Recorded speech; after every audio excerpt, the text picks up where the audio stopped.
মুন্সিগঞ্জ জেলার মধ্যে একটা জায়গা আছে কাঠপট্টি। কাঠপট্টি এলাকার একটা ঘটনা। কাঠের ব্যবসা করত না যে কোনো ব্যবসায়ী, এমন কোন গুনাহ নাই, করে নাই। ওই এলাকায় ব্যবসা করত।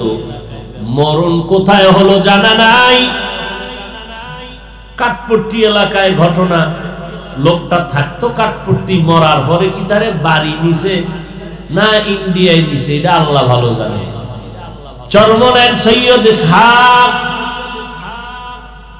রাহমাতুল্লাহ আলাইহি কত বছর আগে এই ঘটনা তিনি লিখে গেছেন কিতাবে। ওই বান্দা টাকার গরমে এমন কোন গুনাহ নাই, করে নাই। যখন ইন্তেকাল হয়ে গেল, দাফন করার জন্য বড় ছেলে সহ জানাজা পড়ায় কবরে রাখলো। যেখানে কবর দিছে সেখানে, এটা কাঠপট্টি দিছে না তার এলাকার কোন গ্রামের বাড়িতে দিছে আল্লাহ ভালো জানে। যেখানেই দেখ, বহু আগের ঘটনা লিখেছেন সৈয়দ ইসহাক রাহমাতুল্লাহ আলাইহি চরমনাই। আল্লাহ তার কবরকে জান্নাতের উঁচু মাকাম বানায় দেন। যখন বড় সন্তান বাবার মোহাব্বতে কবরে নামলো জানাজার পরে, পকেটের ভিতরে টাকার বান্ডিল, দাফন কাফন করিয়া ঘরের মধ্যে আসলো। অফিসে এসে বসার পর হঠাৎ পকেটে হাত দিয়ে দেখে টাকার বান্ডিল নাই। কই? সন্দেহ, আমি কবরে নামছি, ওখানে বোধহয় পড়ে গেল। এত বড় টাকার বান্ডিল ফালায় দিয়ে লাভ কি? কবরে তো কোনো নাস্তা লাগবে না। ফিরিস্তাদের যে ভিড়া, নাস্তা খাওয়ার টাইম কই? শুকনা রুটির বাড়ি। সন্তান কয় টাকা ফালায় দিয়ে লাভ কি? চলো কবর খনন করে টাকাটা নিয়ে আসি। মাটি দিয়ে আসছে, এখন আর হাতিয়ার লাগবে না, হাত দিয়ে মাটি সরান যায়। লোকজন নিয়ে চলে গেল কবরের কিনারায়, গিয়া এক সাইডের থেকে মাটি সরাইয়া কবরে নামবে টাকার বান্ডিল উঠানোর জন্য। আল্লাহর ওলি কিতাবে লেখেন, যখন কবরের একটা অংশ মাটি ফাঁকা করিয়া হঠাৎ করে নজর করে দেখে কবরের ভিতরে ধুমায় ভরা। দেখিয়া সবাই চিৎকার করে, কেউ বেহুশ, কেউ দৌড় দিল। আলেমদের ডাকলো, ওলামায়ে কেরাম আইসা দোয়া করার পরে ধোঁয়াটা কমে গেল। নজর দিয়ে তাকায় দেখে ওই বাবার জিহ্বাটা নাভি পর্যন্ত নামানো। কবরের ভেতরে বিকট আওয়াজ। এ দেখা মাত্রই কোন রকম মাটি দিয়ে সবাই পালায় গেল। আমার আল্লাহ পারেন কারো কবরের 2-3 সেকেন্ডের মধ্যে আযাব শুরু হয়, আবার কারো লাশ সাদা কাফন সহ 30 বছর পরেও তাজা পাওয়া যায়। এই মওদুদি সাহেবের মুরিদেরা, এরা বলে মুন্সিগঞ্জ এমন কোন কাঠপট্টি এলাকায় ঘটনা ঘটে নাই। দেখতে নারী, চলন বাঁকা, বিরোধিতা করা তো লাগবে। মাকসাদ বিরোধিতা করা, তিল পাইলেই তাল বানাবে, কোনটা দিয়ে আগাইতে পারে না। এবার নিজে দাঁত কামড়াইয়া ঠোঁট কাইতে ফেলাইছে, ঘুম নষ্ট। এই হলো বাতিলের চরিত্র। চরমনাই তাবলিগ দেওবন্দি কওমিওয়ালারা মানুষের হাতে পায়ে ধইরা নামাজ পড়ায়, টুপিওয়ালা বানায়, তাহাজ্জুদ পড়ায়, জিকির করায়, আউয়াবিন পড়ায়, ইশরাক পড়ায়, দস্তারখানের বয়ান দেয়। মানুষ সব আল্লাহর দিকে আগায়। এরা দেখতেছে এই মুহূর্তে আমগো স্বপ্ন বাস্তবায়ন হবে না। ওই বাতিলের গোষ্ঠী আর আমাদের আহলে হকের ভিতরে ব্যবধান। এরাও কালেমার কথা বলে, মদিনার গান গায়, আমরাও গাই। ব্যবধানটা কি? এরা যেটাকে মাধ্যম বানাইছে, আমরা বানাইছি সেটা উদ্দেশ্য, আর আমরা যেটারে মাধ্যম বানাইছি তারা বানাইছে সেটাকে উদ্দেশ্য। বুঝেননি? আমাদের উদ্দেশ্য ইসলাম, আমাদের উদ্দেশ্য মাধ্যম হলো ক্ষমতায় যদি যাওয়া যায় ভিন্ন কথা, না গেল আমার আসে যায় না, ইসলামের ক্ষতি হতে দিব না। আর বাতিলের মাকসাদ উদ্দেশ্য হলো ক্ষমতার চেয়ার দখল কর, মাধ্যম হলো ইসলাম। ইসলাম ব্যবহার করতে গিয়ে থাকুক না থাকুক ক্ষমতার চেয়ার ছাড়া যাবে না। এই জন্যই নারীরে নিয়ে ইফতারি খাইতেও কোনো কষ্ট লাগে না। কালকে ওখানে, আজকে সেখানে, যেখানে সেখানে স্বার্থ আছে দৌড়ায়, দৌড়াইতে পারবি আজীবন, খোদার কসম। এই জমিনে যতদিন দেওবন্দীদের আলো জ্বলবে ততদিন বাতিলের স্বপ্ন পূরণ হতে দেয়া হবে না। এই বাতিলের গোষ্ঠী টঙ্গী গেলে তোমার পোড়ায়, এখন দেখ বাধা দিয়ে কয়জনারে ফিরাইছো, যাও না টঙ্গী। দুনিয়ার রাষ্ট্রনায়ক সাহাবী, নবীর আদর্শের সাহাবীকে দাওয়াত দিয়েছে রাজ দরবারে, গিয়া খানা খাইতে বসছেন। দস্তারখানে খানা পড়ে গেছে, উঠাইয়া খাইছেন।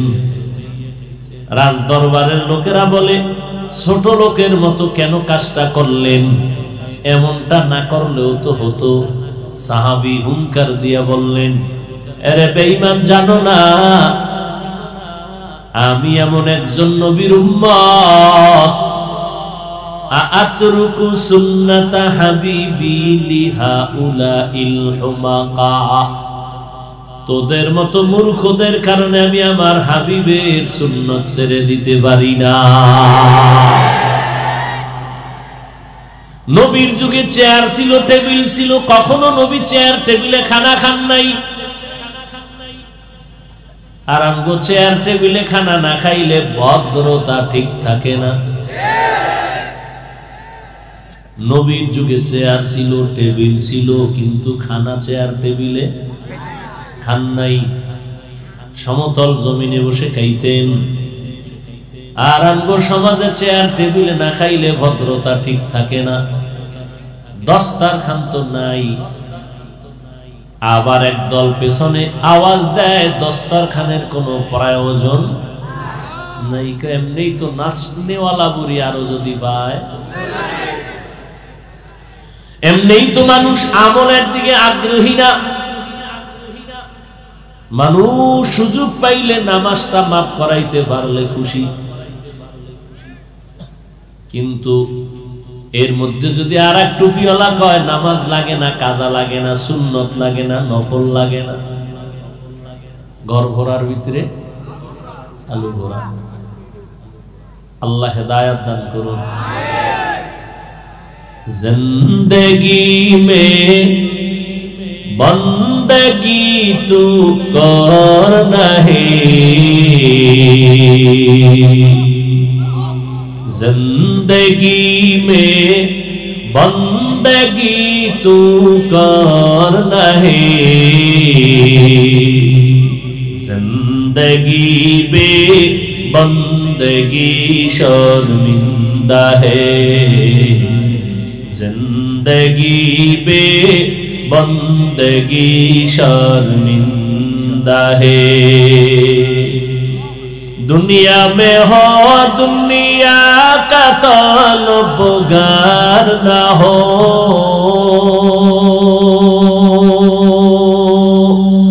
बाजार से गुजर हो खरीदार ना हो,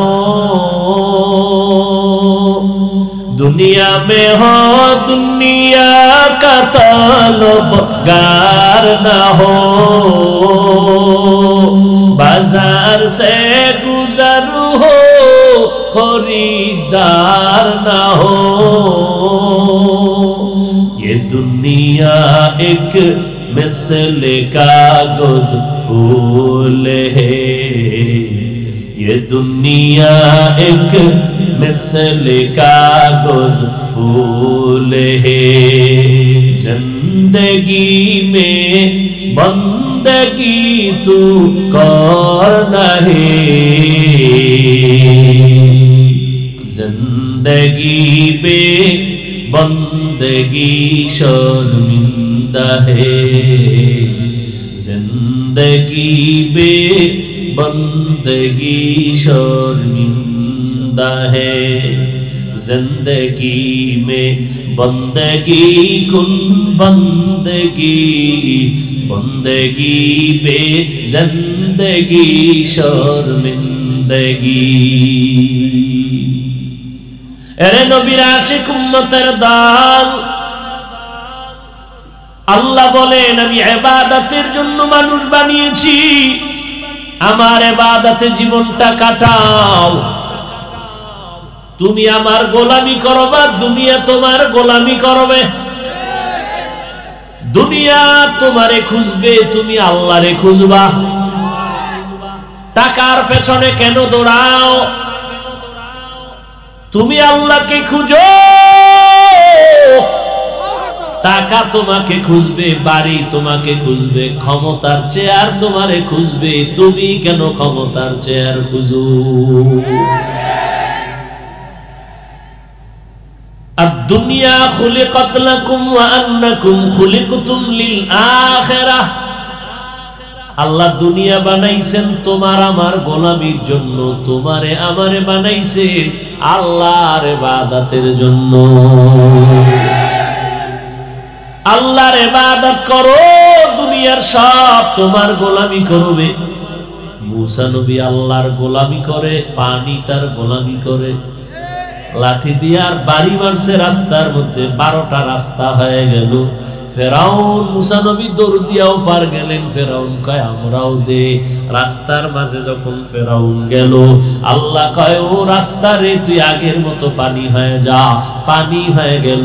ফেরাউন পানির মধ্যে লোহিত সাগরে চুবানি ডুবানি খাইয়া এবার কয় আল্লাহ বারে বাঁচাও, আমি তোমার ঈমান, তোমার উপর ঈমান আনতেছি।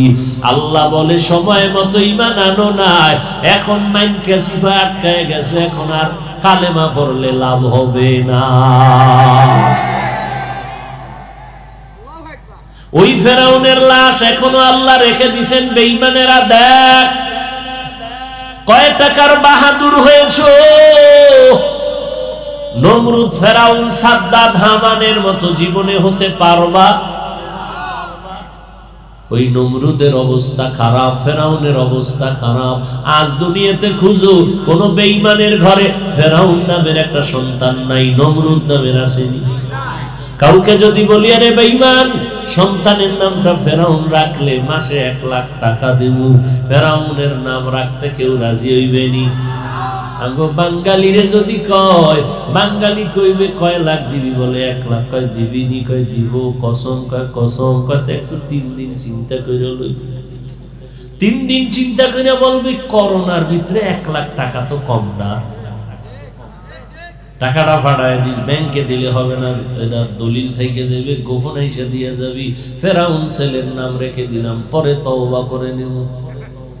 এর নাম বাঙালি, এর নাম আল্লাহ হেদায়েত দান করে। আর যে নাম রাখছে দেখি ফেরাউনের থেকে কম নেই। হ্যাঁ, সন্তানের নাম হৃদয়, বুলেট, বিদ্যুৎ, আলো, কি আরো কত কিছু। আল্লাহ হেদায়েত দান করে। সন্তানের নাম নদী, মেয়ের নাম নদী, পোলার নাম সাগর। আছে না নাই? ছেলে অসুস্থ, হুজুরের ডাকছে দোয়া করে দাও। হুজুর 3 পেট খাইয়ে এবার কয় মোনাজাতটা দিব, ছেলের নাম বলো, কয় সাগর। হুজুর মোনাজাতে হাত উড়ান ধরছিল, 8টা ফালাইয়া দিছে দৌড়। কেউ হুজুর কয় খবরদার ওই নাম আর কবি না। তোর ভাত দরকার হয় ফিরাইয়া নে, কয় কেমনি নিমু, কয় বাথরুমে ঢুকা।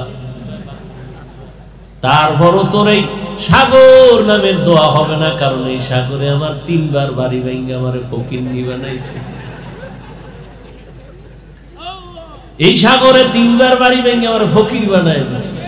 ওই সাগরের জন্য আবার দোয়া, আল্লাহ ওটার জন্য তাড়াতাড়ি ধ্বংস করে। সন্তানের নাম রাখছে বিপদ। একজনের ডাক দিছে বিপদ, 3 জনের দৌড়, কি ওটা যে বিপদ। সন্তানের নাম বিপদ, মুসলমানের নাম। সন্তান এখন মাকে মা বলে ডাকে না, স্টাইল করে স্টাইল। আব্বাকে আব্বা বলে ডাকে না। ওরে মা ডাকে যে কত মজা, আব্বা ডাকে কত মজা, এইটা বুঝানো যাবে না রে বাবা। এখন সব মডেলিং হয়ে গেছে। এক এলাকার মানুষ মাদ্রাসার প্রিন্সিপালের সামনে এসে সালাম দিছে স্টাইল করে, আসসালামু আলাইকুম, হুজুর কেমন আছেন? হুজুর বলে শুকুর। আলহামদুলিল্লাহ। শুকুর বললেন কেন? শুকুর বলবেন, কয় কপাল আমারটাও খারাপ, তোরটাও খারাপ, আমি যে শুকুর বলবো? আমার সিনের রক্ত তুই সালামে লয়ে গেছিস, আমার শুকুর বলা ছাড়া উপায় কি? স্টাইল। আল্লাহ হেদায়েত দান করুন। মা ডাকে যে কত মজা, ওই একটা ডাকে এত দাম। তুমি যদি স্বর্ণের মহল বানায় দাও আর মাকে যদি মা বলে ডাক না দাও, মা রাজি হয় না, খুশি হয় না। সন্তান যদি অভিমান করে মা কয়ে ডাক না দেয়, মায়ের কলিজা ব্যথায় ভরে যায়। ঘুম নাই, খানা নাই, কি ব্যাপার বিবি, কেন খানা খাও না, ঘুমাও না, কাঁদো? বলে সন্তান আমারে মা বলে ডাক দেয় না। এই সন্তান আমার সাথে রাগ করেছে, বলে সন্তানের দিন বুঝে আসবে আর রাগ করবে না। বলে ও স্বামী আমার, সন্তানের একটা মা ডাকে এত মজা পাই, ওই ডাকে আমার মনে হয় জানো আমার সব বেদনায় যেই পরিমাণ কষ্ট পেয়েছিলাম, আজকে আমি সব কষ্ট ভুলে গেলাম একটা মা ডাকের কারণে। মা কথাটি কত যে মধুর, করো খেদমত মা বাবার, করো খেদমত মা বাবা। বুঝে সে মা কি জিনিস,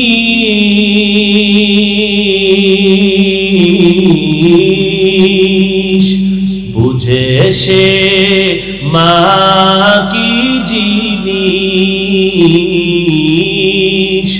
দুনিয়ায় মা নাই যাহার,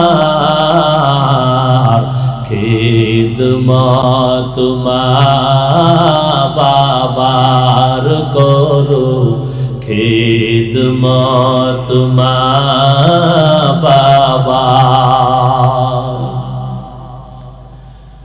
নবীজি এসে দুনিয়া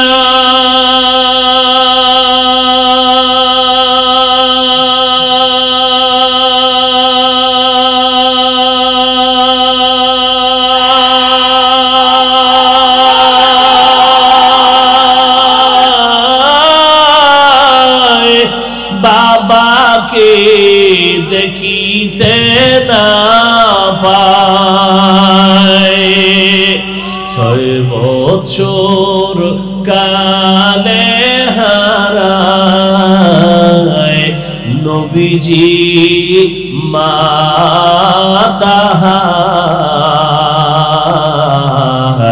খেদমত মা বাবার, করো খেদমত মা বাবার।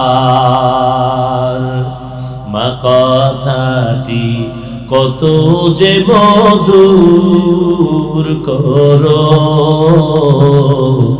খেদমত মা বাবার করো, খেদমত মা বাবা।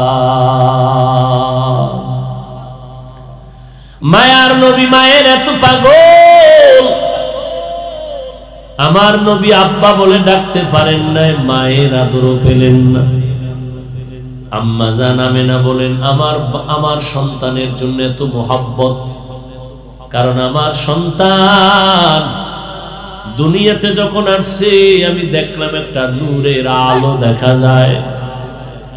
নূরের আলোটার এত পাওয়ার, নূরের আলোতে বাসরা এলাকা পর্যন্ত, বহুদূরের রাজপ্রাসাদ পর্যন্ত আলোকিত হয়ে গেল। আমার অন্ধকার ঘরটা আলোকিত হয়ে গেল। ওই মুহাম্মদ আমার কত আদরে।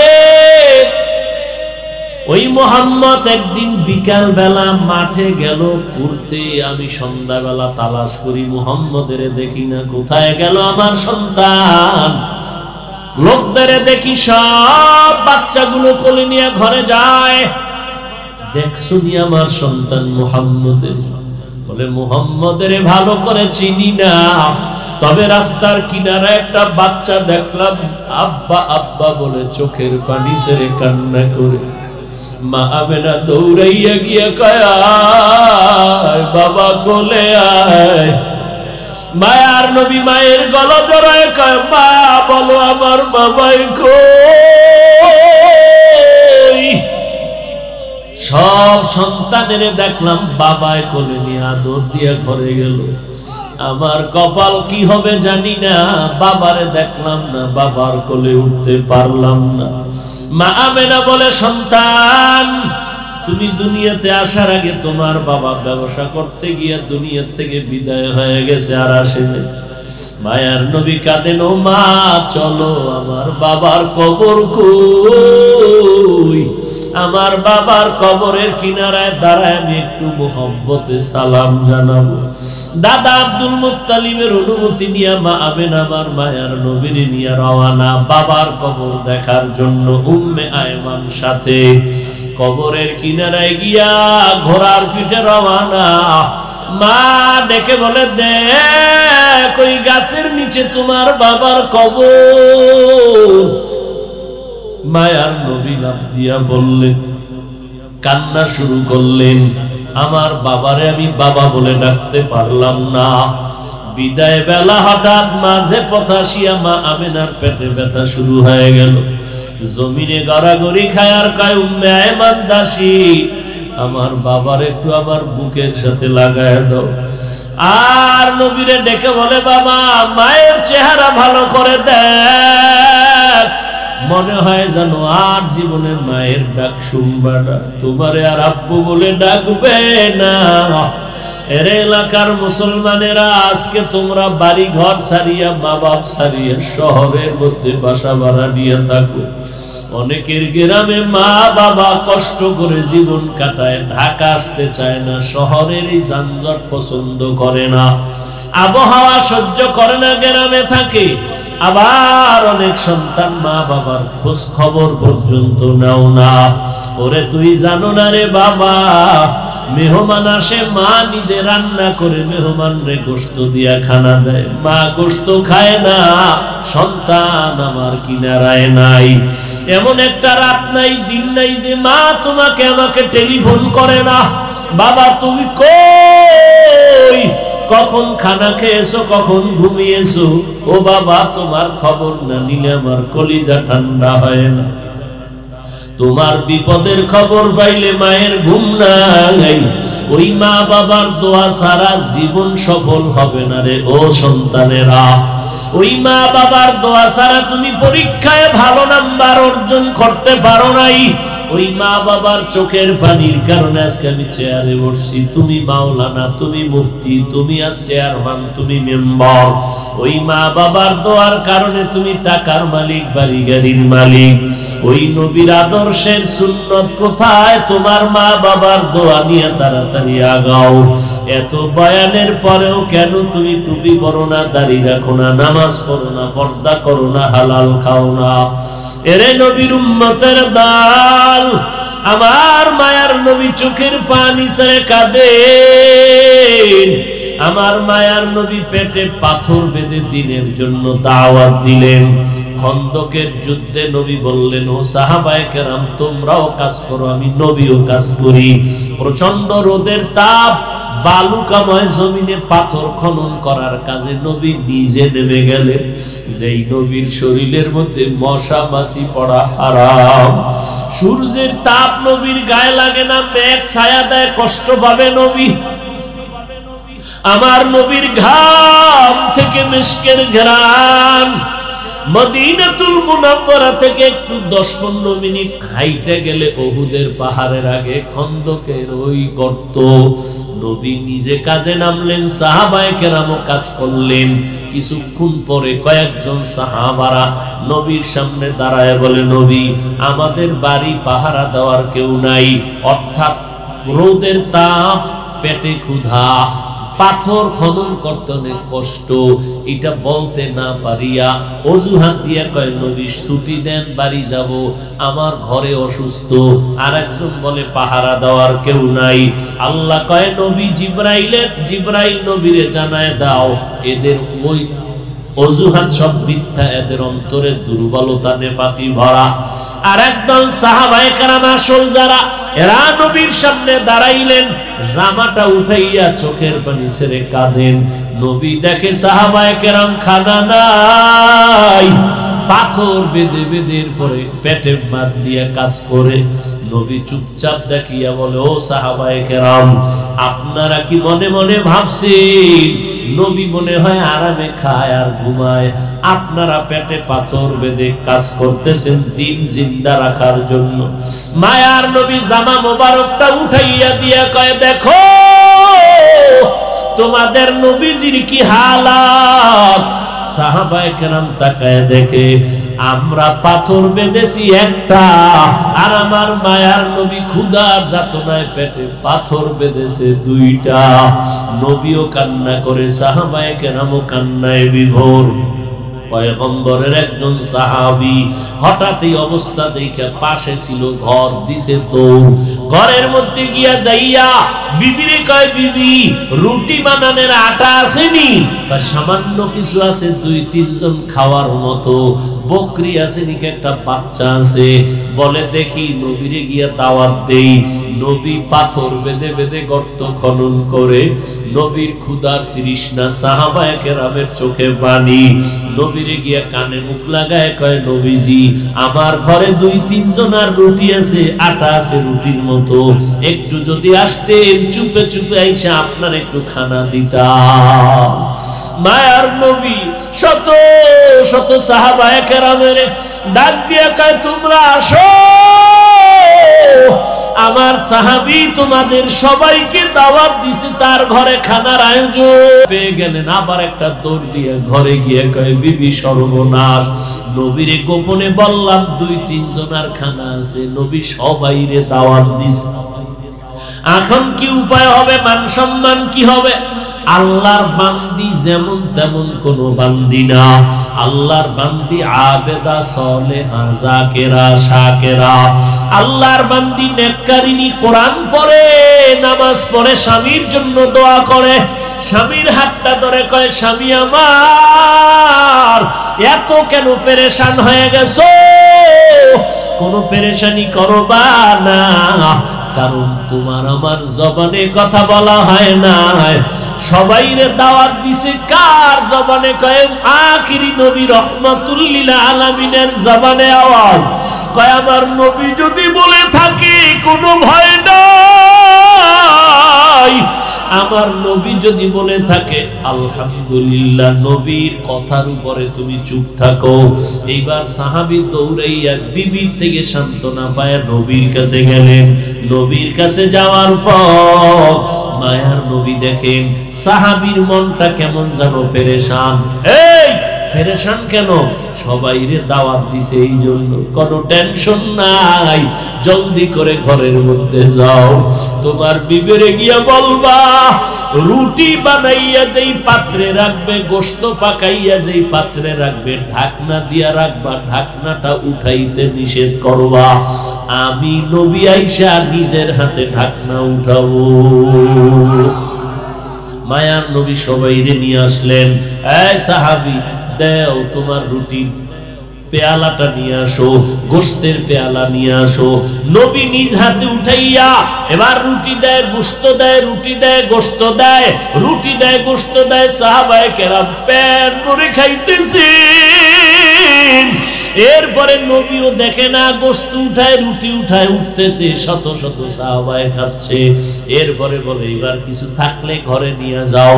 সাহাবী বলে ঘরে নিয়ে যাওয়ার পরে দেখি যেই পরিমাণ রুটি আর গোশত মোটেও কমিয়া যায় না। মায়ার নবীর বরকত, এই হালালের ভিতরে বরকত রে বাবা, হারামের ভিতরে বরকত নাই। তুমি কোটি টাকা কামাই করলে কি লাভ হবে যদি তোমার টাকার উপরে দুদকের নোটিশ জারি হয়?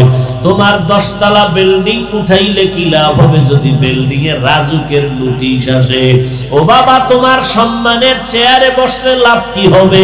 ওই চেয়ারের বিরুদ্ধে যদি রাস্তায় জোতা মিছিল করে, ওই চেয়ারের লাভ কি? ওই সম্মানের লাভ কি? অথচ মায়ের দোয়া নিয়ে অল্প খাও, অল্প চলো, মানুষের দোয়া নাও। মানুষের দোয়া নিয়ে যদি আগাও, মা যদি দোয়া করে মানুষের দোয়া লাগবে, মায়ের দোয়া লাগবে।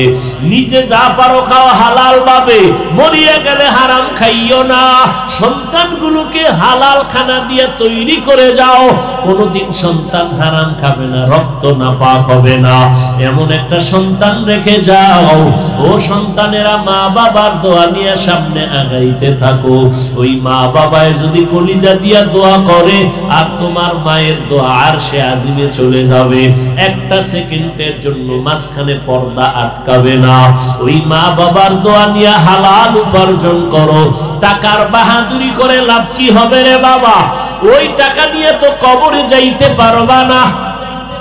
এই বেটা, পাসপোর্ট হাতে নিয়া, ভিসা হাতে নিয়ে বাহাদুরি করো। পাসপোর্ট যদি ডেট ফেল হয়, এটা জুলাইয়া লাভ কি? এরে আল্লাহর বান্দারা, এই জন্য বললাম তোমার ওই টাকার বাহাদুরি কি লাভ হবে? কবরে নিয়ে যেতে পারবা না। ঢাকা এর পার্শ্ববর্তী একটা জেলার নাম মুন্সিগঞ্জ। এই জোরে কও। মুন্সিগঞ্জ জেলার মধ্যে একটা জায়গা আছে কাঠপট্টি। কি আছে? কাঠপট্টি এলাকার একটা ঘটনা। কাঠের ব্যবসা করতো না যে কোনো ব্যবসায়ী, এমন কোনো গুনাহ নাই, করে নাই। ওই এলাকায় ব্যবসা করত। মরণ কোথায় হলো জানা নাই। কাঠপট্টি এলাকায় ঘটনা, লোকটা থাকতো কাঠপট্টি, মরার পরে কি তারে বাড়ি নিছে না ইন্ডিয়ায় নিছে এটা আল্লাহ ভালো জানে। চরমনের সৈয়দ ইসহাক রাহমাতুল্লাহ আলাইহি কত বছর আগে এই ঘটনা তিনি লিখে গেছেন কিতাবে।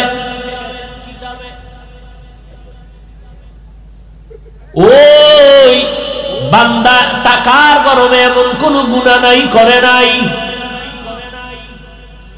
যখন ইন্তেকাল হয়ে গেল, দাফন করার জন্য বড় ছেলে সহ জানাজা পড়ায় কবরে রাখলো। যেখানে কবর দিছে সেখানে, এটা কাঠপট্টি দিছে না তার এলাকার কোন গ্রামের বাড়িতে দিছে আল্লাহ ভালো জানে। যেখানেই দেখ, বহু আগের ঘটনা লিখেছেন সৈয়দ ইসহাক রহমতুল্লাহ আলাইহি চরমনাই। আল্লাহ তার কবরকে জান্নাতের উঁচু মাকাম বানায় দেন। চরমনের বিরোধিতা করা বাড়তেছে না কমতেছে? কি তোমার চুলখানিতে আমার ক্ষতি হবে না, তোমারই ক্ষতি হবে। যখন বড় সন্তান বাবার মোহাব্বতে কবরে নামলো জানাজার পরে, পকেটের ভিতরে টাকার বান্ডিল, দাফন কাফন করিয়া ঘরের মধ্যে আসলো। অফিসে এসে বসার পর হঠাৎ পকেটে হাত দিয়ে দেখে টাকার বান্ডিল নাই। কই? সন্দেহ, আমি কবরে নামছি, ওখানে বোধহয় পড়ে গেল। এত বড় টাকার বান্ডিল ফালায় দিয়ে লাভ কি? কবরে তো কোনো নাস্তা লাগবে না। ফিরিস্তাদের যে ভিড়া, নাস্তা খাওয়ার টাইম কই? শুকনো রুটির বাড়ি। সন্তান কয় টাকা ফালায় দিয়ে লাভ কি? চলো কবর খনন করে টাকাটা নিয়ে আসি। মাটি দিয়ে আসছে, এখন আর হাতিয়ার লাগবে না, হাত দিয়ে মাটি সরান যায়। লোকজন নিয়ে চলে গেল কবরের কিনারায়, গিয়া এক সাইডের থেকে মাটি সরাইয়া কবরে নামবে টাকার বান্ডিল উঠানোর জন্য। আল্লাহর ওলি কিতাবে লেখেন, যখন কবরের একটা অংশ মাটি ফাঁকা করিয়া হঠাৎ করে নজর করে দেখে কবরের ভিতরে ধোঁয়ায় ভরা, দেখিয়া সবাই চিৎকার করে, কেউ বেহুশ, কেউ দৌড় দিল। আলেমদের ডাকলো, ওলামায়ে কেরাম আইসা দোয়া করার পরে ধোঁয়াটা কমে গেল। নজর দিয়ে তাকায় দেখে ওই বাবার জিহ্বাটা নাভি পর্যন্ত নামানো। কবরের ভেতরে বিকট আওয়াজ। এ দেখা মাত্রই কোন রকম মাটি দিয়ে সবাই পালায় গেল। আমার আল্লাহ পারেন কারো কবরের 2-3 সেকেন্ডের মধ্যে আযাব শুরু হয়, আবার কারো লাশ সাদা কাফন সহ 30 বছর পরেও তাজা পাওয়া যায়। এই মওদুদি সাহেবের মুরিদেরা, এরা বলে মুন্সিগঞ্জ এমন কোন কাঠপট্টি এলাকায় ঘটনা ঘটে নাই। দেখতে নারী চলন বাঁকা, বিরোধিতা করা তো লাগবে, মাকসাদ বিরোধিতা করা। তিল পাইলেই তাল বানাবে, কোনটা দিয়ে আগাইতে পারে না। এবার নিজে দাঁত কামড়াইয়া ঠোঁট কাইতে ফেলাইছে, ঘুম নষ্ট। এই হলো বাতিলের চরিত্র। সরমনাই তাবলিগ দেওবন্দি কওমিওয়ালারা মানুষের হাতে পায়ে ধইরা নামাজ পড়ায়, টুপিওয়ালা বানায়, তাহাজ্জুদ পড়ায়, জিকির করায়, আউয়াবিন পড়ায়, ইশরাক পড়ায়, দস্তারখানের বয়ান দেয়। মানুষ সব আল্লাহর দিকে আগায়। এরা দেখতেছে এই মুহূর্তে আমগো স্বপ্ন বাস্তবায়ন হবে না। ওই বাতিলের গোষ্ঠী আর আমাদের আহলে হকের ভিতরে ব্যবধান।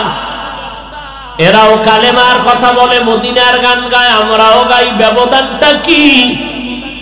এরা যেটাকে মাধ্যম বানাইছি, আমরা বানাইছি সেটা উদ্দেশ্য, আর আমরা যেটারে মাধ্যম বানাইছি তারা বানাইছে সেটাকে উদ্দেশ্য। বুঝেননি? আমাদের উদ্দেশ্য ইসলাম, আমাদের উদ্দেশ্য ইসলাম। মাধ্যম হলো ক্ষমতায় যদি যাওয়া যায় ভিন্ন কথা, না গেল আমার আসে যায় না, ইসলামের ক্ষতি হতে দিব না। আর বাতিলের মাকসাদ উদ্দেশ্য হলো ক্ষমতার চেয়ার দখল কর, মাধ্যম হলো ইসলাম। ইসলাম ব্যবহার করতে গিয়ে থাকুক না থাকুক ক্ষমতার চেয়ার ছাড়া যাবে না। এই জন্যই নারীরে নিয়ে ইফতারি খাইতেও কোনো কষ্ট লাগে না। কালকে ওখানে, আজকে সেখানে, যেখানে সেখানে স্বার্থ আছে দৌড়ায়। দৌড়াইতে পারবি আজীবন, খোদার কসম। এই জমিনে যতদিন দেওবন্দীদের আলো জ্বলবে ততদিন বাতিলের স্বপ্ন পূরণ হতে দেয়া হবে না। এই বাতিলের গোষ্ঠী টঙ্গি গেলে তোমার পোড়ায়, এখন দেখ বাধা দিয়ে কয়জনারে ফিরাইছো, যাও না টঙ্গি। ইতিহাস পাও ফালানোর জায়গা নাই, কালকে মাত্র শুরু। যেই বাতি আমার আল্লাহ জ্বালায় দিবে ওই বাতি কেউ নিভাতে পারবে না। এরে দেওবন্দীদের বাতি জ্বালাইছে মুহাম্মদ আমার মায়ার নবী, ওই বাতি নিভানোর ক্ষমতা নাই। এই জন্য আমরা ক্ষমতা পাই না পাই, চেয়ারম্যান হোক না হোক, এমপি হোক না হোক, আল্লাহর নবীর আদর্শ বন্ধ করা যাবে না, নামাজ ছাড়া যাবে না। আর এরা কয় নামাজ যায় যাক, ক্ষমতার চেয়ার ছাড়া যাবে না। ব্যবধান আছে না নাই? আমরা যেটা বানাইছি টার্গেট, ওরা ওটারে বানাইছে মাধ্যম। অর্থাৎ আমগো টার্গেট ইসলাম, মাধ্যম ক্ষমতা। ওরা কয় না টার্গেট ক্ষমতা, মাধ্যম হলো ইসলাম। ইসলামের 12টা বাজাইয়াও যদি ক্ষমতায় যাওয়া লাগে যাব, কারণ আমরা আল্লাহর মদিনার নবীর ইসলাম চাই না, আমরা মওদুদি সাহেবের ইসলাম চাই। আল্লাহ হেদায়েত দান করুন। ভাইরা আমার, মাওলানা সাহেব বলে কালেমা বন্ধ করো, কুফরি।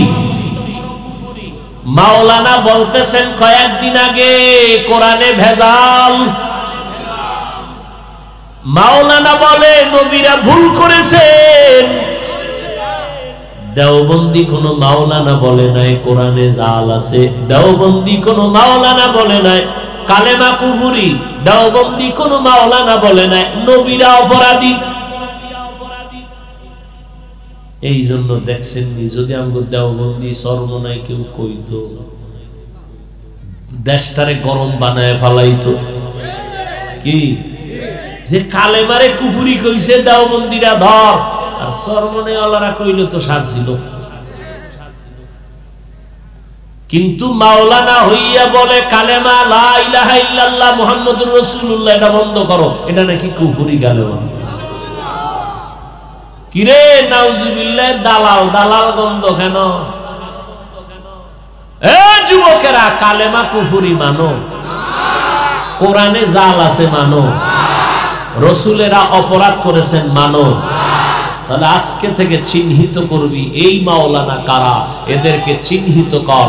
এদের সাথে সালাম নাই, কালাম নাই, এদের পেছনে নামাজ পড়লে শুদ্ধভাবে হবে না। এরা ইসলামের ব্যানারওয়ালা ভণ্ড। তোমার যদি কলিজায় কষ্ট লাগে তুমিও ভণ্ড। অতএব আল্লাহর মহব্বতে মদিনার নবীর আদর্শের মালা গলায় লাগাও, আল্লাহর গোলামি করো। আহলে হক ওলামাদের বয়ান শুনো, দিলটা নরম করো। আহলে হক ওলামাদের বয়ান শুনলে কান্না আসবে। আহলে হক ওলামাদের বয়ানে মানুষের আমল ভালো হবে। আহলে হক ওলামায়ে কেরামের কাছে বসলে আখিরাতের কথা মনে হবে। এই রকম আহলে হক ওলামা আগামীকাল বয়ান করবেন। আহলে হকদের মুহাব্বতের তরজমান পরশুদিন বয়ান করবেন। তুমি বিরোধিতা করনেওয়ালা করো, আমার দেখার টাইম নাই। আমার দেখার টাইম আমার মদিনার লাইন কত সুন্দর। কত কোটিপতি, দাড়ি ছিল না, নামাজ ছিল না, এখন নামাজ ছাড়ে না, বেপরদায় চলে না। RAB, army, police, BDR, OC DC 5 বেলার নামাজি আছে না নাই? বড় বড় ডাকাত আজকে নামাজ পড়ে, স্কুলে করে, কলেজে পড়ে, নামাজ ছাড়ে না নাই? তাবলীগ, দেওবন্দি, কওমি, চরমনাই, উজানি, আহলে হক, পীর মাশায়েখ, বাহাদুরপুর, নানুপুর সহ এই আহলে হকদের অবদান। কথা ঠিক না? অতএব আহলে হকদের মুহাব্বত অন্তরে জমা করে মা বাবার দোয়া নিয়া, আল্লাহর মোহাব্বত নিয়া পেছনের গুনাহ থেকে তওবা করে নাও। ও আব্বা জানেরা, আম্মা জানেরা, তওবা করেন। নেককার সন্তান দুনিয়াতে রেখে যাবেন। স্কুলে পড়লো আলহামদুলিল্লাহ, তবে নামাজ যেন না ছাড়ে, কোরআন তেলাওয়াত যেন ভুলে না যায়। এই যুবকেরা, স্কুলে পড়ো, কলেজে পড়ো, ডাক্তারি পড়ো, ইঞ্জিনিয়ারিং পড়ো, আলহামদুলিল্লাহ, তোমাকে হাজারবার ধন্যবাদ। তবে দাবি তুমি নামাজ ছাড়বা না, মা বাবার সাথে বেয়াদবি করবা না, ওলামায়ে আহলে হকের বিরুদ্ধে কথা বলবা না, পাঁচ বেলার নামাজ পড়ো। একদিন তুমি ডাক্তার হলো, তুমি মরিয়া গেলে মাটি দোয়া করবে, আলেমরা দোয়া করবে। পিছনে যদি অন্যায় করো, এখনই তওবা করো আর মনে রে বুঝাও রে মন, আমার মতো কত যুবক স্কুল কলেজে ভরিয়াও নামাজ পড়ে, আমি কেন পারবো না? আজকে থেকেই তওবা, জীবন যাবে আর নামাজ ছাড়বো না, বেপরদায় চলবো না, মা বাবারে কষ্ট দিব না, নবীর সুন্নাত ছাড়বো না, উলামায়ে আহলে হকের পরামর্শ নিয়ে চলবো। আল্লাহ আমাদের সবাইকে খাঁটি তওবার নিয়তে উলামায়ে আহলে হকের পরামর্শ নিয়ে চলার তৌফিক দান করেন, আমিন। আলহামদুলিল্লাহি রাব্বিল আলামিন, ওয়াসসালাতু ওয়াসসালামু আলা সাইয়্যিদিল আমবিয়া ওয়াল মুরসালিন ওয়া আলা আলিহি ওয়া আসহাবিহি আজমাইন। ইয়া আরহামার রাহিমিন, ইয়া আরহামার রাহিমিন, ইয়া আরহামার রাহিমিন, রব্বিরহামহুমা কামা রাব্বায়ানি সগীরা। আয় আল্লাহ, আজকের মাহফিল কবুল করে নেন, আগামী দুদিন কামিয়াবি দান করেন। আয় আল্লাহ, এলাকায় শান্তি দান করেন, ব্যবসা চাকরিজীবী কামাই রুজি যারা করে বরকত বাড়ায় দেন। উলামায়ে আহলে হকদেরকে কবুল করেন। আয় আল্লাহ, মুরব্বী হাজী সাহেবদের কবুল করেন, আমার কলিজার যুবকদের কবুল করে নেন, ছাত্র ভাইদের কবুল করে নেন, পর্দার আড়াল মা বোনদের আবেদা বানায় দেন, সারা দুনিয়াবাসীকে মাফ করে দেন, বাংলাদেশ শান্তির দেশ বানায় দেন। আয় আল্লাহ, দেশের জন্য যারা জীবন দিল মাফ করে দেন, প্রশাসনিক ভাবে যারা কাজ করে দিনদার বানায় দেন। আয় আল্লাহ, সবার দিলের নেক আশা পূরণ করে দেন, নবীজির সুন্নাতওয়ালা জিন্দেগি দান করেন। আয় আল্লাহ, আমাদের সবাইকে দ্বীনের খাদেম বানায় দেন, পাঁচ ওয়াক্ত নামাজি কোরআন পড়নেওয়ালা বানায় দেন, মোবাইলের গুনাহের থেকে হেফাজত করেন, আমার কলিজার যুবকদের দিনদার বানায় দেন। আয় আল্লাহ, ঘরে ঘরে শান্তি দান করেন। আয় আল্লাহ, মাদ্রাসা মসজিদ সহ সমস্ত শিক্ষা প্রতিষ্ঠান নবীর আদর্শওয়ালা বানায় দেন, গায়বী খাজানার থেকে প্রয়োজন মিটায় দেন। আয় আল্লাহ, সমস্ত মুসিবত থেকে হেফাজত করেন, আওয়াজের ভেতরে ইখলাস রুহানিয়াত স্পষ্টতা বাড়ায় দেন, চলার পথে ইজ্জতের সাথে হেফাজত করেন, দিলের নেক আশা পূরণ করে দেন।